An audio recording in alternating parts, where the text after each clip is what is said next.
আসসালামু আলাইকুম।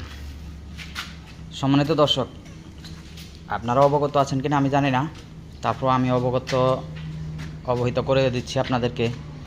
গত পরশু রাত থেকে গতকালকে সারাদিন চট্টগ্রাম ভার্সিটিতে যা ঘটেছে, এগুলো আসলে অপ্রত্যাশিত ঘটনা নয়, এগুলো প্রত্যাশিতই। এগুলো ঘটার ছিল এবং আগামীতে আরও ঘটবে।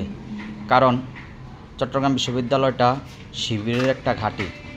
তাই বলে যে ভিন্ন মতাদর্শের নেই এমনটাও নয়, ভিন্ন মতাদর্শের আছে, তবে শিবিরের আধিক্য সেখানে বেশি। আর যেখানে শিবিরের ঘাঁটি থাকবে সেখানে সহিংসতা, মারামারি, হানাহানি, খুন, এগুলো মানে একেবারে ডাল ভাত হয়ে দাঁড়াবে। এগুলো আমরা যারা 90-এর দশকের 90-এর প্রজন্ম তারা হয়তো জানি, কিন্তু যারা নতুন প্রজন্ম, তরুণ প্রজন্ম, তারা হয়তো অবগত না। কারণ আমরা যারা 90 দশকের প্রজন্মে জন্মগ্রহণ করেছি তারা শিবিরের এবং বিএনপি এবং জামাতের জোট সরকার আমলের সরকার পরিচালনা দেখেছি, এবং আমরা শিবিরের ক্ষমতায় থাকাকালীন নৃশংসতা আমরা প্রত্যক্ষ করেছি, সেই সূত্রে আমরা জানি।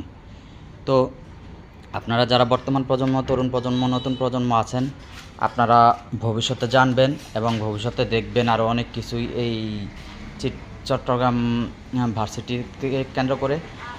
আর সবচেয়ে বড় কথা হলো, এই যে সহিংসতা ঘটলো, এই সহিংসতা ঘটার মূল কারণ কি আপনারা খুঁজে পেয়েছেন এখনও? যারা পেয়েছেন তো তারা আরেকটু ভালো করে জাস্টিফাই করবেন, আর যদি সঠিক নিউজটা পেয়ে থাকেন তাহলে আলহামদুলিল্লাহ। আর যারা এখনও সঠিক নিউজটা পাননি তাদের উদ্দেশ্যে বলতেছি, এখানে মূলত প্রথমে সমস্যা হয়েছে ভার্সিটির একটা স্টুডেন্ট, মেয়ে স্টুডেন্ট, সে পাশের একটা বিল্ডিংয়ে ভাড়া থাকে। তো ওই বিল্ডিংয়ে সে রাত্রে 2টা বা 2:30টার দিকে আসছে বাসায় ঢোকার জন্য। তো এত রাত্রে হওয়াতে দারোয়ান গেট খুলতে রাজি হয়নি, আর এই গেট খোলাকে কেন্দ্র করেই মূলত ঘটনার সূত্রপাত। আবার এই ঘটনাকে এত দূর পর্যন্ত নিয়ে আসার পেছনে প্রশাসনেরও দায় আছে, আবার শিবিরেরও দায় আছে, আবার আমাদের জাতিগত দায় আছে।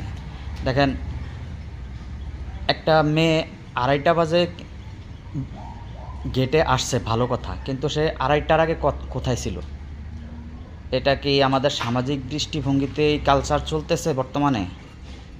গেল এই সাবজেক্ট। দ্বিতীয়ত হলো, শিবির এখানে একটা পাওয়ার প্র্যাকটিস করেছে যে আমরা এলাকাবাসীর কাছে মাথা নত করবো কেন। 2, তৃতীয়ত হলো, আমরা জাতিগতভাবে সবাই প্রত্যাশা করি